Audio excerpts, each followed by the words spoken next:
Idul Adha itu identik dengan menyembelih hewan kurban yang sudah disyariatkan. Assalamualaikum warahmatullahi wabarakatuh. Jumpa lagi di konten-konten yang sangat menarik di channel Anhari Oke. Jangan lupa like, share, comment, and subscribe.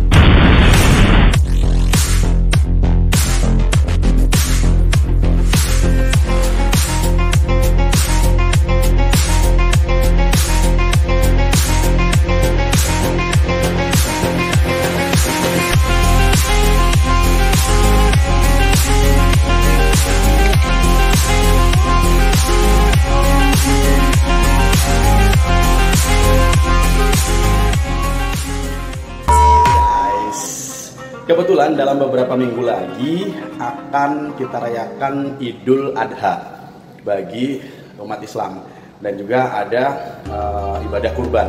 Nah, kita mau coba tanya-tanya sama Bapak Haji Agus Mansa nih guys. Seperti apa sih sejarahnya Idul Adha, kemudian sejarahnya ibadah kurban, kemudian manfaatnya apa? Kita tanya-tanya beliau lah. Kebetulan hari ini sepertinya dia lagi ngajar, tapi ini kebetulan jam istirahat, kita ambil sela-selanya dia istirahat, kita ngobrol-ngobrol sebentar ya guys ya. Kita ikuti, let's go. Oke guys, kita mau temui Bapak Haji Agus Mansa guys.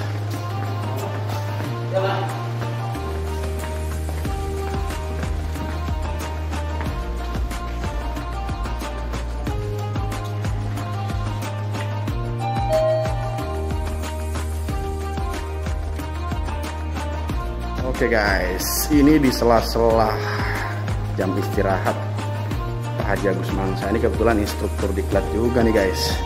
Dia lagi ngajar nggak ya? Mudah-mudahan dia lagi nggak ngajar nih guys. Wih, sepertinya di sini lupanya. Deh, assalamualaikum. Mau ngobrol-ngobrol nih, bisa ya? Ngajar nggak? Oh, lagi istirahat. Ya udah, bentar boleh ya?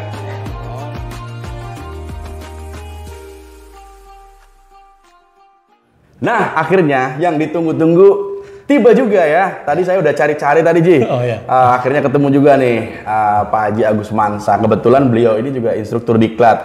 Ini di sela-sela dia ngajar nih, guys. Jadi ngajarnya nanti ya, bentar lagi ya, habis makan siang baru ngajar ya. Oke. Jadi 15 menit kita mau ngobrol-ngobrol ya, Ji, tentang Idul Adha. Boleh. Kemudian apa sih ibadah kurban ya, Jia, yang akan kita rayakan, yang akan kita peringati oleh seluruh dunia umat muslim ya. Oke. Assalamualaikum warahmatullahi wabarakatuh. Waalaikumsalam warahmatullahi wabarakatuh. Apa kabar, Ji? Alhamdulillah, baik. Ya, sehat ya? Sehat. Oke, Ji, mungkin bisa langsung jelaskan, Ji, kira-kira sejarah singkat tentang Idul Adha supaya Sobat Opera juga paham, karena insya Allah dalam beberapa minggu lagi kita akan merayakan Idul Adha dan Idul Kurban gitu ya katanya. Oke, gimana, Ji? Oke, baik Sobat Opera ya, Sobat Opera. Kalau berbicara tentang Idul Adha, mengingatkan kita pada kisah Nabi Ibrahim. Oh, Nabi Ibrahim, betul. Nabi Ibrahim ya, yang disuruh menyembelih ya, disuruh menyembelih anak kesayangannya, tapi Allah ganti dengan hewan kibas atau kambing. Oh, domba zaman itu domba gitu domba, ya. Iya. Untung Allah ganti. Coba kalau Allah gak ganti, repot tuh, habis rupanya ya.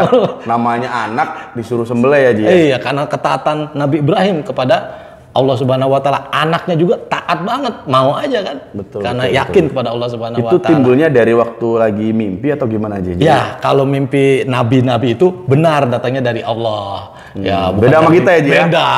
Kita banyak kan dari Iya, lanjut. Kayak gitu sejarahnya. Nah, berkembangan dengan itu ya, kurban, ada kata kurban itu sebenarnya dari bahasa Arab. Kurban itu ya. Dari bahasa Arab, kurban itu dekat. Korban itu dekat ya. Oke. Terus ada yang mengatakan juga al-udiyah. Al-udiyah. Artinya hewan sembelihan. Hewan sembelihan. Al-udiyah. Itu Sobat Opera. Jadi Idul Adha itu identik dengan menyembelih hewan kurban yang sudah disyariatkan. Oke, jadi hewan yang sudah disyariatkan oleh sesuai dengan ajaran Islam, hewannya juga ada ketentuan-ketentuannya, Sobat. Jadi sebenarnya pengertian kurban dalam Islam itu apa sih, Ji? Yaitu menyembelih hewan kurban ya, untuk dibagikan ke orang fakir miskin, itu yang membutuhkan. Ya, yang membutuhkan juga orang sebagai pemberi hadiah lah kepada orang-orang di sekitarnya. Gitu. Kok gini Ji, saya mau tanya nih, masih ada yang mungkin mengganjal ya. Sebenarnya mungkin kita patut percayalah, tetapi bolehlah.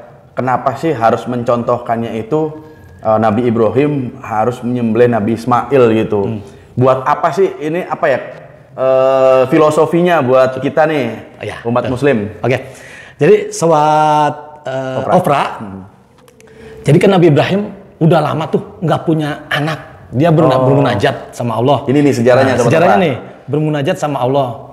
Karena Allah ingin mengujinya ya. Akhirnya udah tua, lama-lama dikasih tuh anak satu, Nabi Ismail ya. Oke. Nah, Nabi Ismail satu.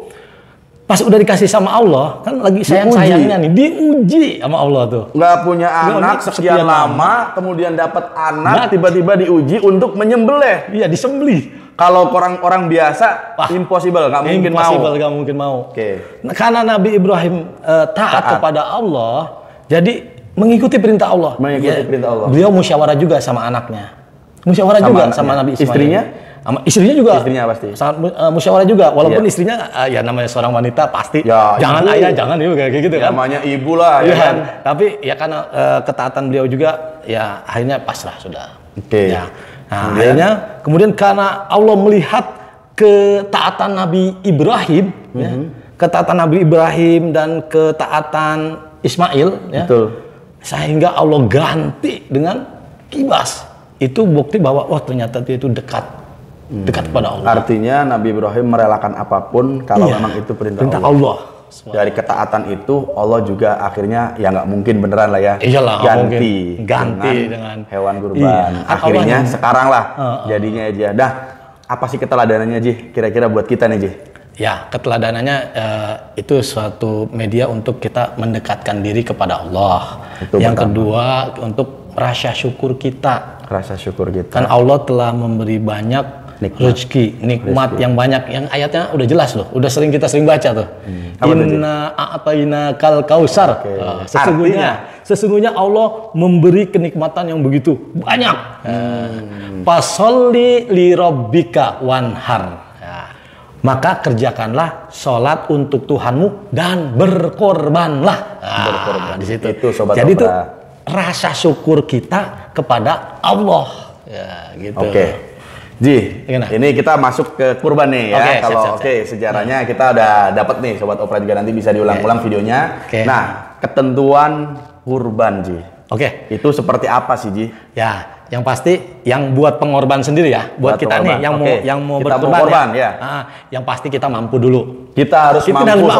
Jangan dipaksain juga. Jangan dipaksain juga. Iya, betul. Nanti lagi kita kagak mampu, kambing orang diambil. Aduh, itu yang bahaya. Bahaya itu. Oke. Gitu. Masih bisa kagak mampu. Kita mampu, kita beli. Itu paling kecil tuh hewan apa Ji? Yang boleh itu paling kecil tuh kambing. Ayam nggak boleh aja? Ayam nggak boleh, nggak disyariatkan. Mau ayam 1000 ayam, mau 2000 ayam, kalau jenisnya ayam nggak boleh. Harus kambing. Minimal yang kecil kambing. Terus boleh juga sapi. Boleh juga unta. Boleh juga kerbau ya, kalau ada kerbau. Kerbau boleh juga. Iya, situ tuh. Terus lanjut sih.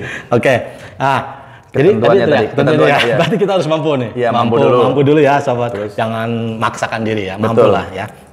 Selanjutnya, ternaknya pun yang sehat. Ingat sobat Opera. Jangan asal kambing ya sakit nggak boleh juga ya. Kambing sakit nggak boleh juga, apalagi sekarang ada bagian kesehatan kan diperiksa dulu kambing. Betul. Banyak musim penyakit apa? Antrak dulu ya.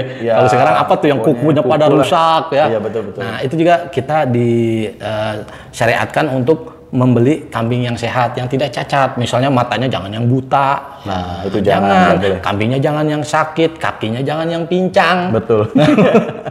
Ini kita buat orang gitu. Betul. Karena buat dibagikan juga ke fakir miskin dan orang yang membutuhkan. Yang membutuhkan dan sebagai hadiah untuk orang di sekitar yang lingkungan pengorban. Nah, gitu. Betul. Mampu dan kalau bisa ya kalau kambing ya kambingnya yang bagus, sehat dan gemuk. Iya. Karena niatnya memang untuk membagikan kepada yang membutuhkan. Jangan kambing kurus ya. Kambing kurus jangan. Kurus penyakitan pula.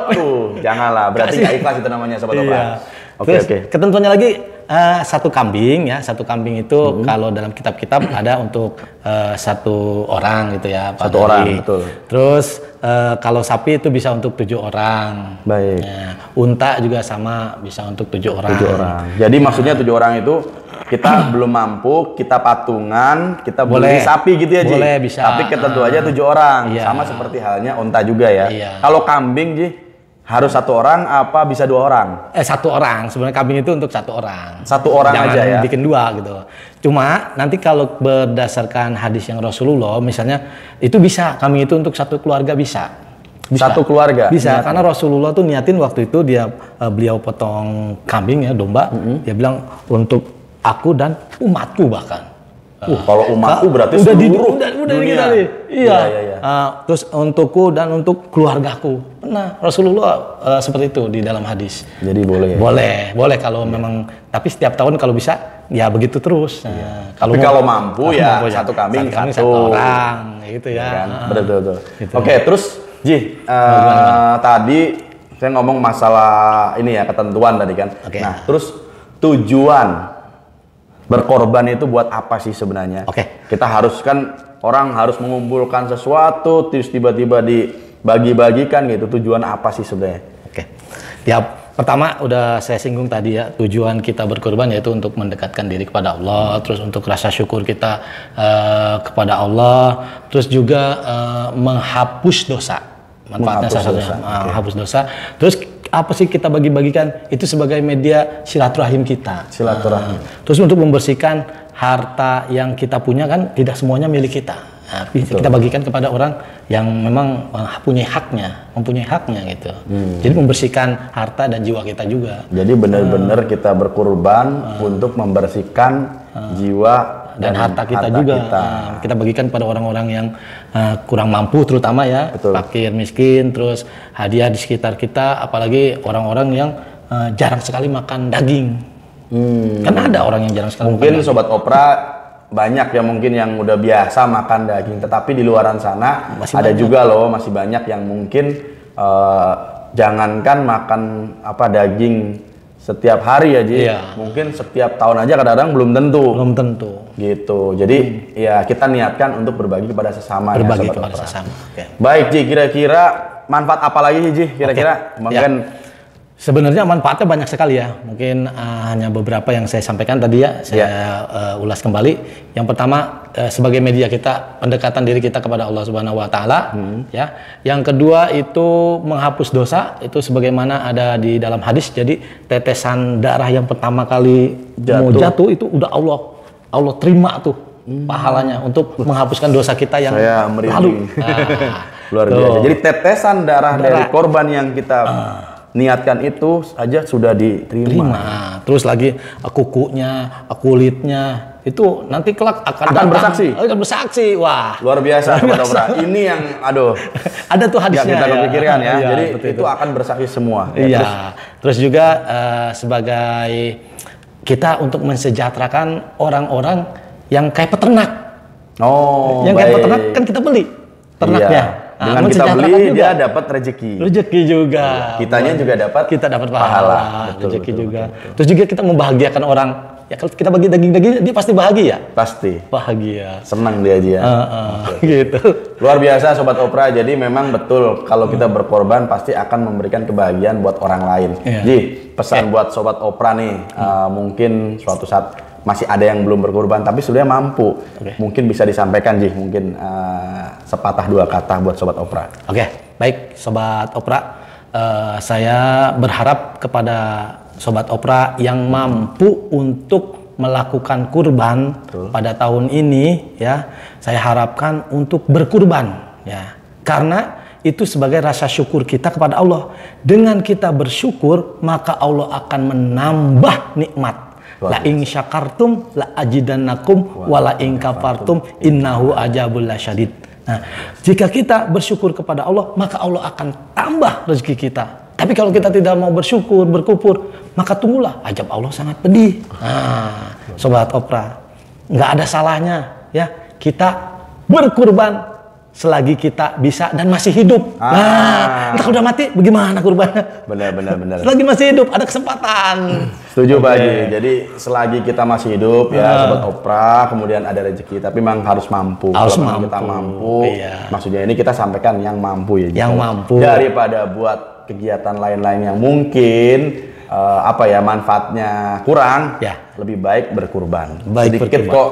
Kadang-kadang kita buat jalan-jalan makan kemana-mana bisa habis Ji. Habis. Mungkin 2-3 kali makan ngabisin buat beli 1 kambing sebenarnya. Bisa jadi. Ya kan? Nah, maksud saya mungkin kita berpesan ya Ji ya, kalau memang itu mampu ya sisihkanlah. Toh setiap tahun dan insya Allah akan bermanfaat ya Ji ya. Satu tambahan lagi. Tambahan lagi. Ternyata kita ini dengan melakukan kurban, melakukan yang disuruh tadi di surat Al-Kautsar tadi, mengerjakan sholat, itu kita sudah mengamalkan Al-Quran.